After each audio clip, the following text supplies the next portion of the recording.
So how are you doing, Sean? Well, I actually just came from Madison, Wisconsin, where 40 environmental scientists and faith leaders were gathered. And it was, in a certain way, not a heartening gathering. Yeah. And clearly, one of the most renowned scientists in the area of the environment right now is a woman called Diana Lieberman from the University of Arizona. And she was laying out some of the statistics. Bill McKibben talks about tipping point. We've gone over. Mm-hmm. And it will, take several generations if we all work together to dial back the situation that we've created for all beings on this earth. So I think we're at a very critical point for people who have a contemplative life. I think having a contemplative life is virtuous, but I think it's not enough. Yeah. And how can, that's what I ask myself often. How can we affect change in a compassionate and equanimous manner? How can we step out the door every morning and be ready to help to actuate change without getting involved in our own suffering and our own despair about the situation, but actually moving into service? That's work that you've been doing all your life with the dying and different groups that you've been working with. Actually, that's, I think, a really good point. One of the things that we talked about in the Madison meeting was the pervasiveness of futility. Exactly. And what can we as faith leaders do in relation to futility that is not only touching young people, but really the whole lifespan, right. People and in many different cultures. And I think that my experience of working with dying people has been a great teaching in the sense that you can be guaranteed it's 100% attrition rate. That, every person that I've worked with who was actively dying met death, as we all will. And one of the things that I learned is you give the best you can, and you cannot be attached to outcome. Right. And then you get up the next day and you do your best again and again. I find that working in the criminal justice system completely. We work with people and we're trying to get them out of jail, and then parole is denied. 30 years go by, and every year you still bring the case forward. You bring the case forward that people in their 70s do not need to be in prison anymore. Do not need to be in prison. And they're consistently still being denied parole. And yet, the next morning we get up and we make another petition and we make another phone call, and then someone gets out. Judith Clark was just released. Yeah, I saw that. After 43 and years. Thank you. Yes. Thank you, Roshi, because you really contributed to her liberation. Right. A question that I have that you just pointed toward is there an alternative to the so-called criminal justice system? I've just been to Alabama, to Montgomery, and the Legacy Museum there that was developed by Brian Stevenson develops the argument compellingly that mass incarceration is simply the next step after slavery. And you can see it in all of the documents. Mm-hmm. The museum itself is in a warehouse where slaves were kept before they were sold. And all of the material and the data that you get it was when they could, after 1807, the Atlantic Slave Trade Act was passed. They couldn't have any more slaves, and so they just incarcerated people and then sold them to the different businessmen and farmers. And that's what's going on today. If you look at the business of prisons, it's slavery. And it's also, those prisons are in the, quotes, poorest parts of the country, the parts that are most economically distressed. Exactly. And, and I was a volunteer at the Penitentiary of New Mexico in maximum security and death row for 6 years. And I have to say, there wasn't one rich white man there. And you also realize that the correctional institution that I was working in, volunteering in, was a kind of breeder-reactor of violence.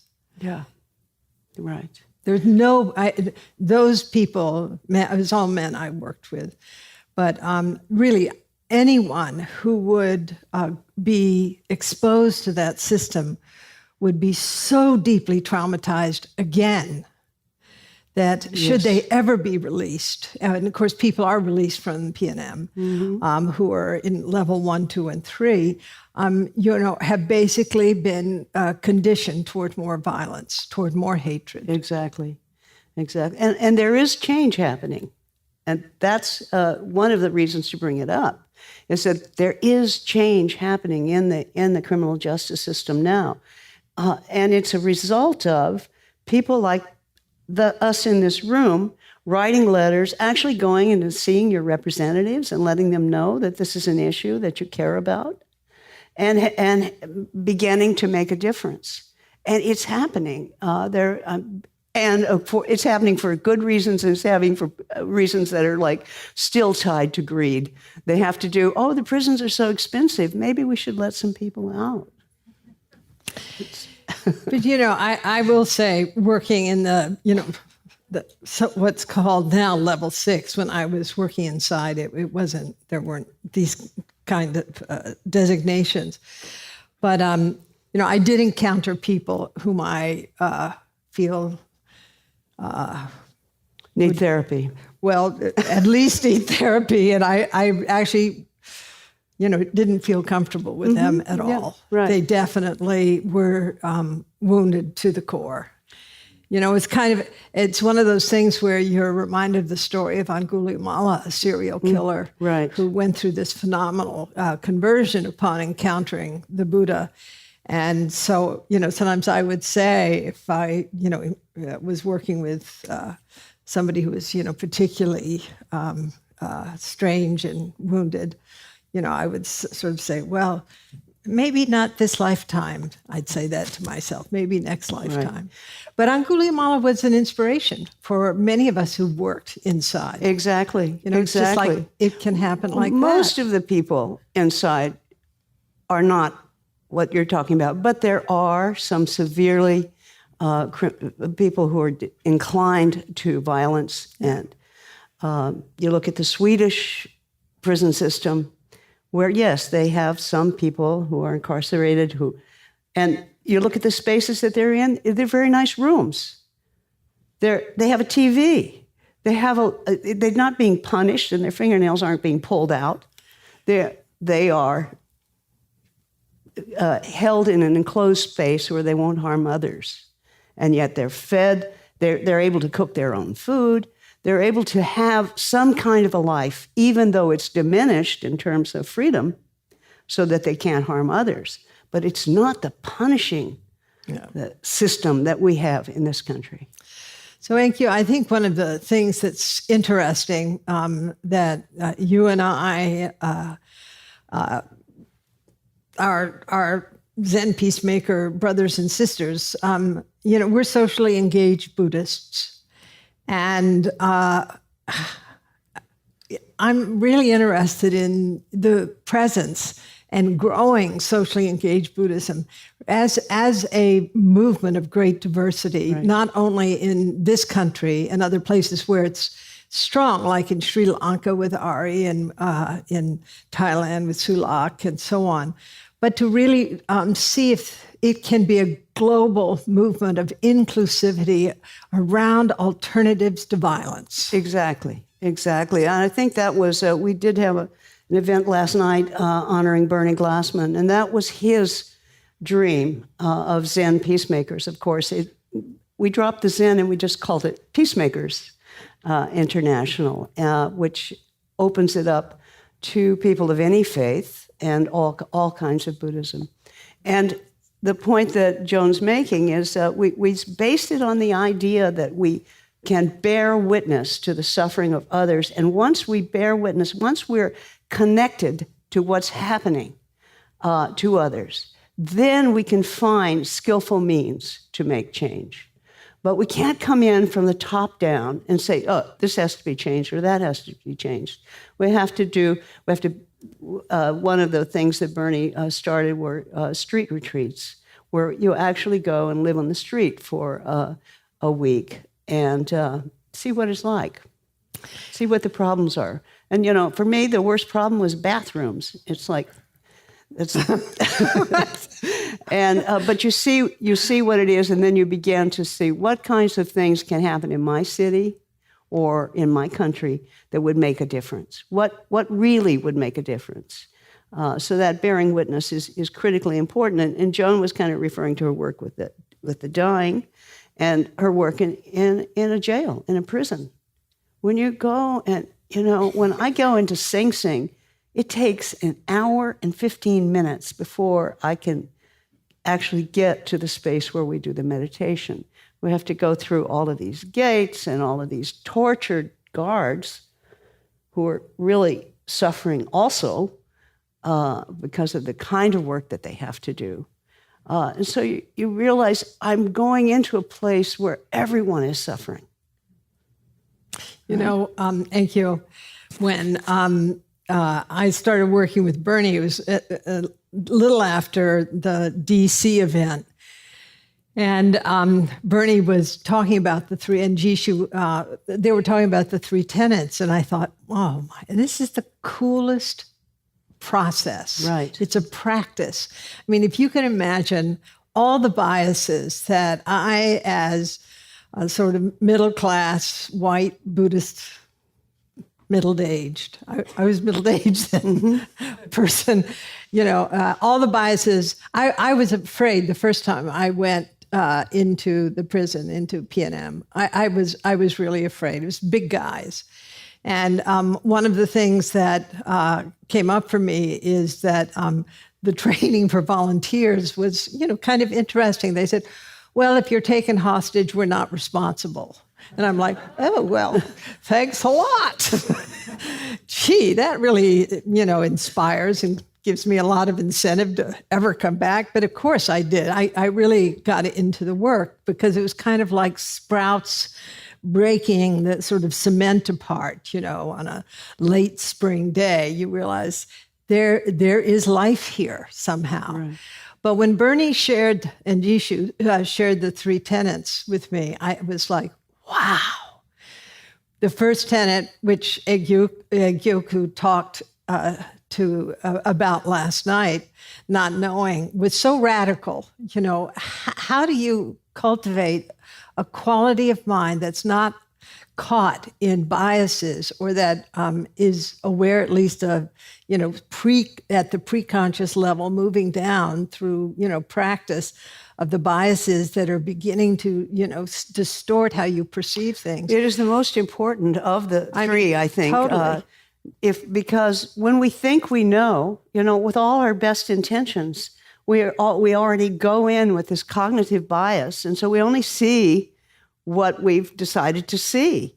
And this idea that Bernie just put that at the foundation of the peacemakers, which is not knowing, really being fresh and seeing what's arising in the moment, what's happening, as opposed to what I think is happening, what I think the causes and conditions are. Instead, that free moment. You're absolutely right. And then, the same with the work with dying people. It was such a powerful way to kind of degauss or sort of, lift all the filters before your encounter with so-and-so who is meeting death, where your anticipations, right, your fears, your aspirations, everything is sort of in the mix. And, it's like just taking this big inhale and an exhale and really letting go and going into that connection, that experience of encounter with a dying person in a deeply open way. And I looked at these two kinds of work, in the prison system of dying people. Really, it had a very similar spirit, because Bernie also talked about the charnel ground, so what it was, whether it was homelessness, but for me, it was working in the prison system and with dying people. This is the charnel ground. And you could extend this, for me, I can get very kind of agitated and sure of myself about what's right and what's wrong in the world and politically.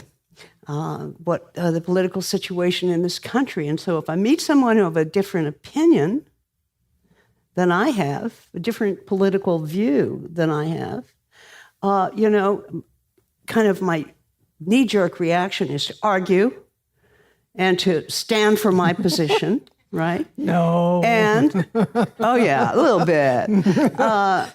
And yet, this not knowing this is the greatest tool we have in the world, is to stop and ask someone of a different political opinion, what's up with you? What's up with the way you're thinking? Tell me about how you see the wall. Tell me about how you see women's abortion rights. And to be able to, that's not knowing. For me, that's a really strong not knowing. It's like to pull away from all my agendas and really try to hear what's behind this view. And it's always, it's fear. It's and often misunderstanding of basic, all you have to do is turn on Fox News if you want to know what a lot of information gets very scrambled. Also, New York Times, very scrambled news. It's not like it's only Fox. And then we get so caught up with what we're told, what that is. Oh, that's the truth. That's my truth. And the power of this not knowing that Joan mentions, that Bernie set up as the foundation of Zen peacemakers, continually, to this day, is the most important thing for me. Yeah, absolutely. Some of you were here last night, and of course we're being blinded by the lights, so we won't even ask you to raise your hands. But I just want to mention the other two tenets in case you weren't here last night, which the first is not knowing. And by the way, in a conversation with Cinda Rushton, who's the top ethicist at Johns Hopkins, she's learned so much from these three tenets, and she beautiful. Equates not knowing with what she calls, or what's called in her world of Johns Hopkins, clinical humility, which I think is a wonderful way to reflect on it. Right. And then the second tenet of bearing witness. What is it not to separate from whatever's arising in the present moment, to really be fully connected to it? Maybe you can reflect for a moment. You spoke about that last night. Egyoku did a beautiful reflection on not knowing. And yes. I don't remember a thing I said last night. Neither do I. I was listening carefully. And yet, to bear witness is, I remember I was talking about this great example for me, because we always think of bear witness as bearing witness to one person. But this is a story I heard recently about a woman who was in charge of park ranger at Yosemite National Forest. And they were getting ready to have a meeting to decide what to do in this project. And she took a walk in the Mariposa Grove among the sequoia trees. And, sequoias are huge. You can't really see them as all as one thing, because you just see the trunk or at great distance what's going on with them. But she was walking, and suddenly she could hear the sequoias in her mind's heart. And they were saying, "We are dying. We are thirsty. Can you help us? We are dying. We are dying." And this one woman, Sue Beatty is her name, park ranger, head of some administrative thing in the park, single-handedly changed the way that they were organizing the hydrology system there for the sequoias. And what they did was they pulled up all the parking lots, all the refreshment stands, all the toilets and everything, and took them all away so that the ground was open again. And so that the trees could receive the water that was running off everywhere. And they recovered. And now this is like all of worldwide an example of saving this incredible national forest. She bore witness to the suffering of the trees. Can you imagine being so open as to be able to bear witness to, we are suffering? I live in New York City. My Zindo is downtown. I can walk 2 blocks and I'll be at the Bowery Mission. And I promise myself to bear witness every day to the homeless people on the subway. Then right after my zazen in the morning, I walk past a drug treatment center. I don't know what it's doing in Soho, but there it is. And there are all these people outside, and they've just gotten whatever it is that they take to help them get through the day.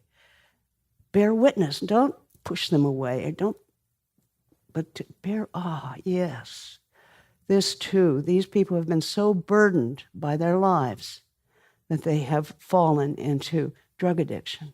So burdened. That's bearing witness. Then the next one is action. Well, and in terms of bearing witness, just to make a little Buddhist aside, Avalokiteshvara means to perceive the sound of the world. Yes. And it's this capacity to listen really deeply. Right. And in such a way that the notion of a small subjectivity, that is, this is about my little self, but actually, we expand our subjectivity to include all beings and things. Right. And then I'm thinking about a piece from Shantideva where Shantideva's saying, if you step on a thorn, your hand immediately goes to your foot, and be good, Dr. Yuhu.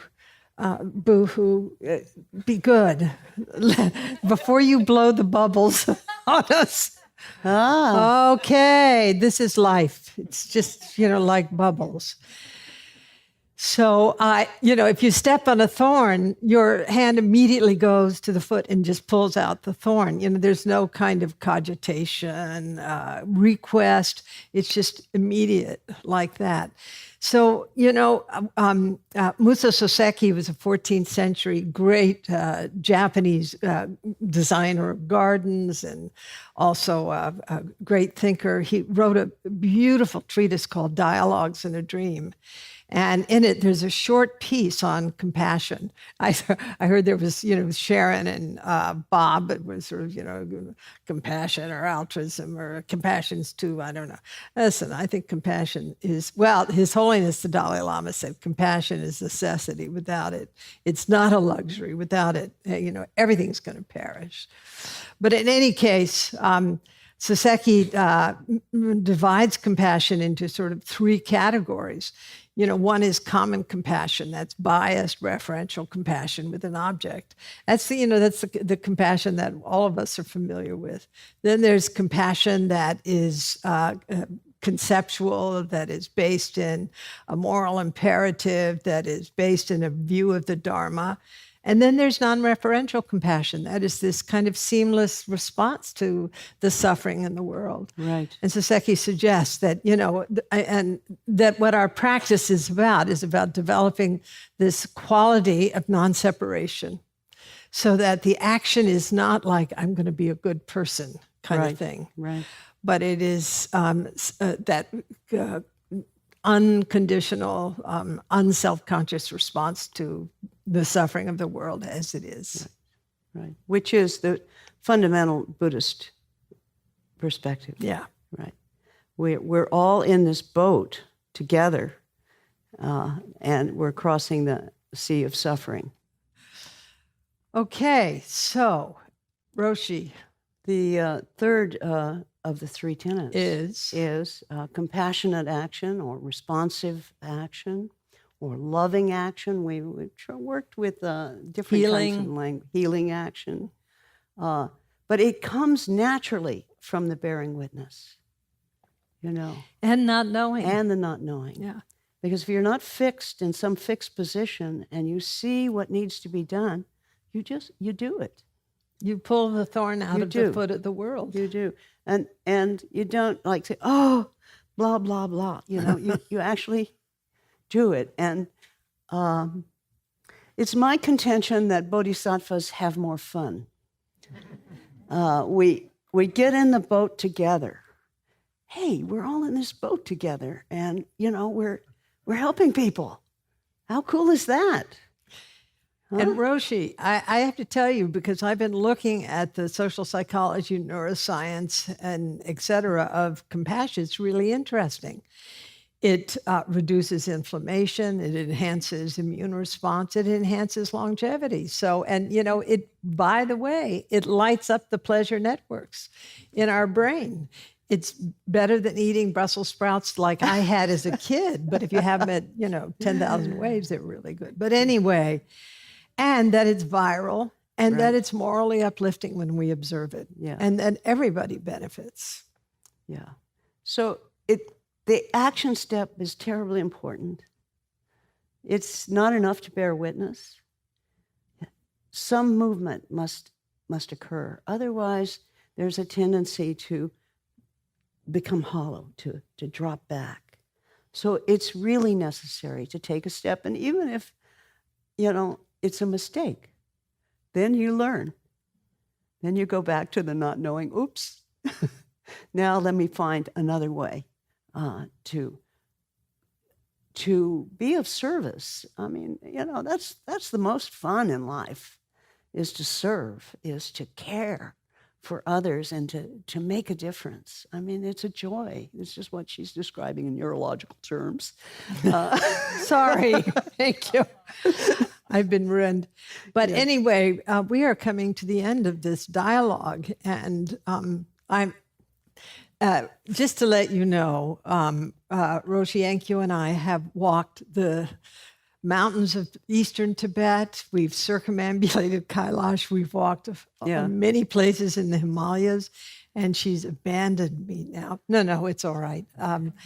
But anyway, my cardiologist abandoned you. So, but it's been, and every year we have the joy of co-leading with Kaz Tanahashi, who is another radical, socially engaged person around ending war and ending nuclear proliferation. So that's at Upaya Center. This is a little an ad for our retreat that we do every year. It's so much fun, and it's in silence. This large group.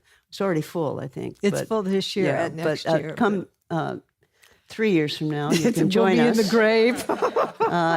It's a great retreat. It's in silence, very serious, but we do have some good talks and some good fun.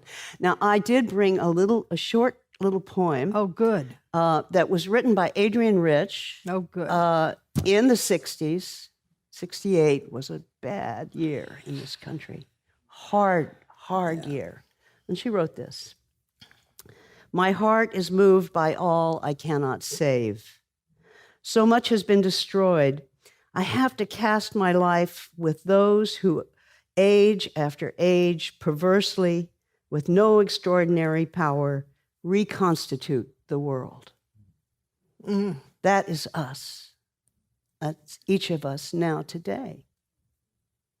I have to cast my life with those who, age to age, perversely, with no extraordinary power, reconstitute the world. That's worth looking at. Huh? Roshi. Thank you. It was fun. Thank you, everybody. Yeah. To you.